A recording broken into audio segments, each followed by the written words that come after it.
세조실록 4년 1458년 윤이월 8일에는 의금부의 전제하기를 정조부사 김수원이 중국을 방문한 것은 모두 전지를 받든 일인데 통사들은 스스로의 힘으로는 금할 수 없음을 헤아리고 몰래 관부 서반에 부탁하여 법에 의거하여 금지하게 하고 또 기교로서 김수원을 머무르게 하여 속히 돌아오지 못하게 하였다. 유동에 이르러서는 통사 진음은 사목을 잃어버리고 도사 장방에게 고하여 구하게 하였는데 돌아와서는 또한 즉시 계달하지 않았으며 감찰 최수진은 능히 이를 검찰하지 못하였으니 아울러 공문하여 아뢰도록 하라 하였다. 정조사는 그 황제한테 세배하러 가는 사신이에요.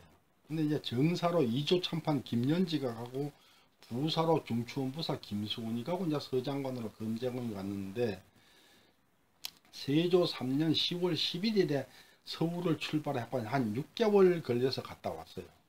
근데 같이 간 통역관들이 농간을 부려가지고 검제공이 그 단속을 잘못했다 해가지고 문책을 받은 거예요. 아마 여러분도 그 패키지 여행을 가보면은 가이드가 시키는 대로 해야 돼. 그리고 가이드가 하는 말을 믿을 수밖에 없어. 딴 거 아는 게 없으니까. 그보다 말이 안 통하기 때문에 가이드 말이 참말이고 가이드 시키는 대로 안 하면 안 되는 거예요. 사신도 마찬가지예요. 사신단은 이 말이 안 통하기 때문에 통역관이 뭐 농간을 부리면 여행 가서 가이드가 농간 부린 거고 똑같아요. 근데 이제 문제는 뭐냐면 통역관들이 중국으로 갈 때 물건을 한국에서 중국에는 없고 한국에 있는 특산물을 가지고 가서 중국 가서 비싼 값으로 팔아.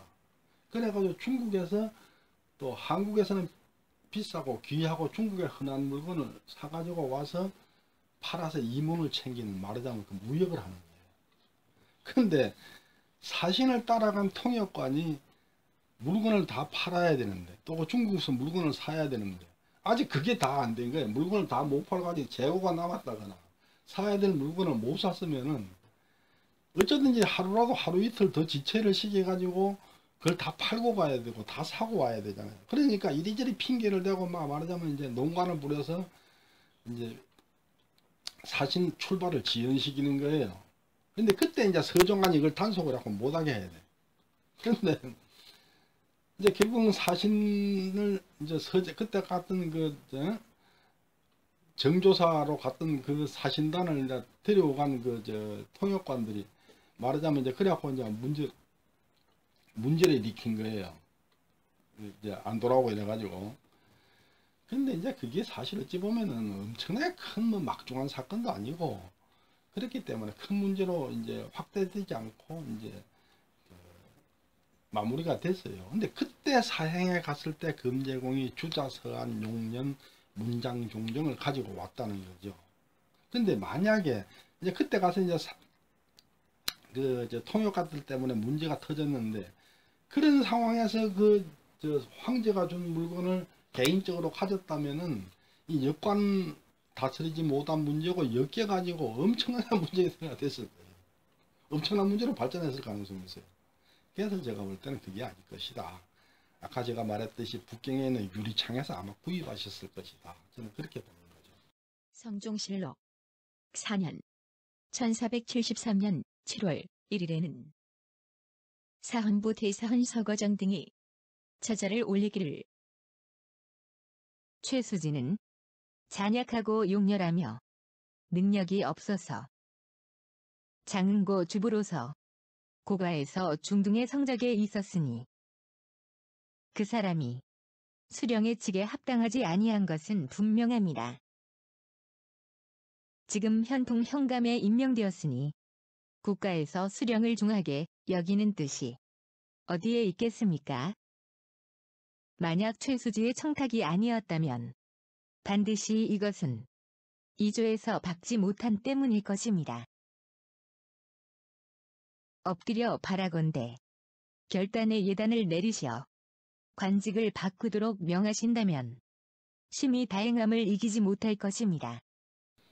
금제공 그러니까 문과급제 3년 차에 종육품이 돼가지고 은퇴할 때까지 계속 육품으로 있었어요. 대개 그러는 사람들을 보면은 지방관으로 나가요.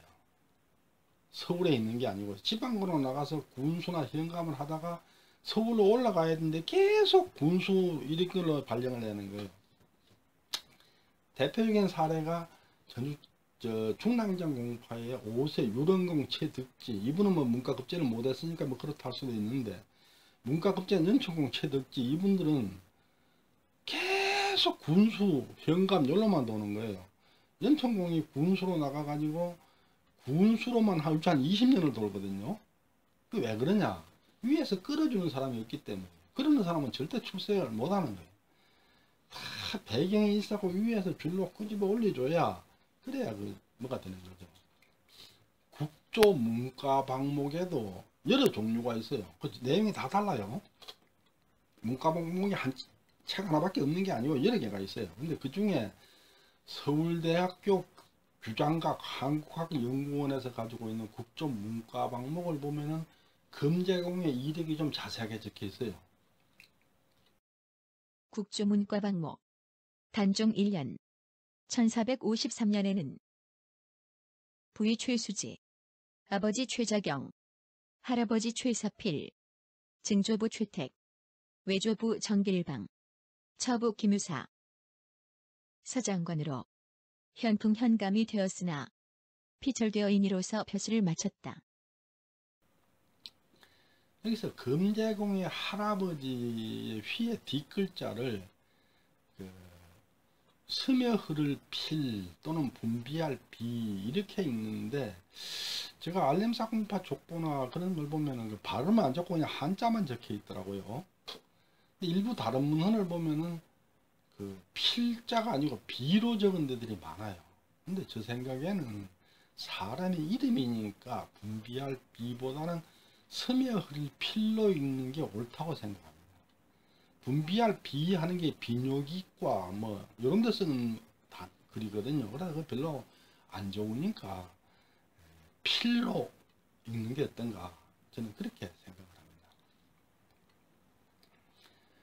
금제공은 부의배설에서 문과에 급제를 해가지고 이제 3년 만에 육품관이 됐는데 현풍 현감으로 나가려고 했어요. 그런데 못 나간 거야. 그래가지고 다시 정육품 통례원 인으로가 됐는데 인으로 배설을 마쳤다 이렇게 적혔어요. 그런데 그 사실은 그게 아닌 게 인의에서 다시 비안 현감으로 내려가셨거든요. 백과사전을 보면 부위는 의빈부의 정삼품이다 그랬는데 그건 잘못된 거고, 금제공이 부위가 되셨을 때는 종팔품 무관이에요. 근데 그게 세조 12년에 없어졌어요. 그러니까 백과사전은 세조 12년에 없어지기 이전에 있는 부위를 얘기하지 않고 있는 거죠. 금제공이 지낸 배설을 보면은 부위, 교도, 교수관, 서장관, 감찰, 장흥고 주부, 통려원, 인은 이런 걸 했는데 전부 이게 육품관이에요. 그리고 이제 비안 현감을 하신 거죠. 그런데 이제 금제공이 왜 비안 현감을 하시냐? 원래 현풍 현감을 하실려 했었죠. 그 현풍이 어디냐면 지금 대구죠. 대구 현풍인데 현풍도 해평에서 가까워. 그러니까 대개 은퇴하는 사람들은 말년에, 요즘도 그러잖아요. 그 고급 공무원들이 이제 은퇴할 때가 되면 자기 고향 쪽에 가까운 데로 내려갔다가 이제 은퇴하는 경우가 많은데, 그때 조선시대도 그랬어요. 그러니까 원래 현풍 현감으로 내려가서 그 하랬는데, 그 누굽니까, 저기 서거정이가 이제 다리를 거는 바람에 못 가고 다시 이제 비안 현감으로 갔다가 비안에서 이제 해평으로 은퇴를 하신 거죠. 금제공은 이제 육품관으로 계속 이제 머물다 보니까 좀 뭐 회의감도 들었겠죠. 그래서 이제 배설을 그만두기 위해서 고향에서 가까운 그 현풍 현감으로 내려가려 했는데, 그 당시 권력자 서거정이가 자기 친한 사람 보내려고 다리를 걷어서 못 가게 했어요. 그래서 이제 실패하고 다시 있다가 이제 그 비안현감으로 내려가시는데, 비안현은 그 연풍보다 오히려 그 어딥니까 저기 그 해평에서 훨씬 가까워요. 해평현하고 비안현은 그 경계가 붙어 있어요. 아주 가까운 거래요. 그래 내려가셨는데 결국 그래가지고 이제 은퇴를 해서 해평현으로 들어가신 거죠. 대충 추정을 해보면 비안현감으로 내려간 게 한 50세 무렵 것 같아요. 그러나 한 5년 정도 현감으로 근무를 하다가 이제 은퇴하고 처가마을 해평으로 들어가신 게 아닌가 이런 생각이 드는데, 금제공은 실제 비해서는 육품관에 불과했는데 막내 손자 송정공 최응룡이 참판에 올라서 도승지로 추정이 됐어요. 송정공은 알렴사 공파 9세인데 중랑장 공파 8세 암기공 최연손, 알렴사 공파 11세 인제공 최현, 17세 이우정공 최광벽, 이분들하고 함께 조선 500년 역사에서 문성공 후손으로서 실제 이품관에 오른 4분 중에 한 분이에요. 그런데 송정공에 관해서는 문화재가 별로 없어요. 그래서 소개할 기회가 없었기 때문에 여기에서 간단히 소개를 하기로